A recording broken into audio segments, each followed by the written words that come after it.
किसी और मुल्क की, ये तब मुल्क उठेगा।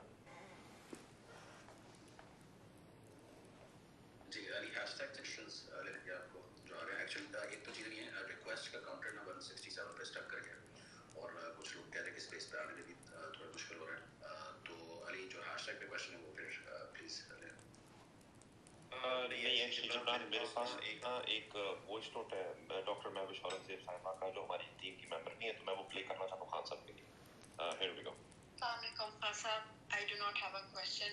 I took a day off from work today ताकि मैं आपको आज सिर्फ आपको ये बात पहुंचानी थी। My mother used to pray for you. जब आप सियासत आपका करियर लॉन्च पे था, उस वक्त मेरी माँ दुआ किया करती थी आपके लिए कि अल्लाह इसको पाकिस्तान का सरबराह बना।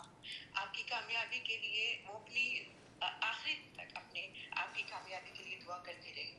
आपने जब हमसे हरे पासपोर्ट को इज्जत का वादा किया, उस दिन से ही मेरा ख्वाब है कि मैं पाकिस्तान वापस आऊंगी, अपने ग्रीन पासपोर्ट को फ्लैश करती हुई इज्जत के साथ, उसको दोबारा इज्जत मिलेगी।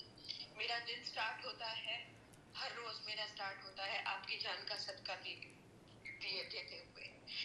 आपका ये आज आपसे ये प्रॉमिस है मेरा कि मैं और मेरी बहन दोनों प्रैक्टिसिंग मेडिकल प्रैक्टिशनर्स हैं, डॉक्टर्स हैं, लेकिन हम हर साल जब आपका नया पाकिस्तान का ख्वाब दोबारा पूरा होगा और जब आप दोबारा असेंबली में आओगे, when you are back in the house, और मेरी बहन हम पाकिस्तान जाके एक महीना हर साल शौकत खानम के लिए वॉलंटियर करेंगे। और अगर मुझे वहाँ पे वॉलंटियर करने के लिए पोछा भी लगाना लग पड़ा तो मैं लगाऊंगी, क्योंकि शायद इस तरह से हम आपका थोड़ा सा कर्ज उतारने के काबिल हो जाए। हमारी दुआएं हैं आपकी सक्सेस के लिए। बस अल्लाह आपको सलामत रखे पाकिस्तान के सदके। बहुत बहुत शुक्रिया जी, बहुत शुक्रिया। देखें, पहले तो सबको एक चीज़ समझ आनी चाहिए। सारा वक्त लोग फिक्र करते हैं कि इमरान साहब आपको कुछ हो जाएगा, ये आपकी जान को ख़तरा है या फलाना। देखिए, ईमान रखें अल्लाह में। अल्लाह ने फ़ैसला करना है जब आपने इस दुनिया से जाना है, कोई उस फैसले को बदल नहीं सकता। जब आपका ये ईमान हो जाता है, और फिर हाँ, अल्लाह हमें कहता है सदका दो, दुआ करो, हम मेहनत करते हैं, हम कोशिश करते हैं, हम अल्लाह से दुआ करते हैं, लेकिन आखिर में फिर हम उस पर छोड़ देते हैं सब कुछ। हम मेहनत करके, अपनी कोशिश करके कितना हम अपना ध्यान रख सकते हैं, हम अल्लाह पे छोड़ देते हैं। और याद रखें कि ये इंसान की आज़ादी है। जो सही आज़ादी है इंसान की, वो तब जब उसको ईमान अल्लाह दे देता है। मैं अपने बच्चों को कहता हूँ कि सबसे बड़ा जो अल्लाह का तोहफ़ा है इंसान को, वो ईमान है।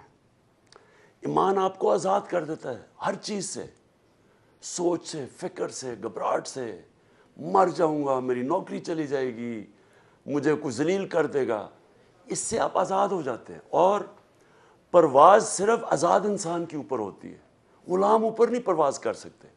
मैं अपने बड़ी कोशिश की, जब मैं वो रहमतुल्लाह अल आलमीन अथॉरिटी बनाई, कि मेरे जो यूथ है उनको सीरत नबी पढ़ाई जाए। वो क्या चीज़ थी कि वो इंसान ट्रांसफॉर्म हो गए थे। ये तो हिस्टोरिकल फैक्ट है कि 622 और 632 के बीच में इंसान बदल गए थे, और वो लोगों ने दुनिया की लीडरशिप संभाल ली, वो चेंज हुए थे लोग। वो फ़िक्री इनकलाब था। और लोग इसलिए कि वो जो इकबाल अपनी शाहीन कहता है, शाहीन की परवाज़ तो ऊपर ही तब होती है जब वो आज़ाद हो। जंजीरें हो, वो कैसे परवाज़ कर सकता है। तो सिर्फ मैं आपको ये कहना चाहता हूँ कि जो ईमान है यह हमें आज़ाद करता है।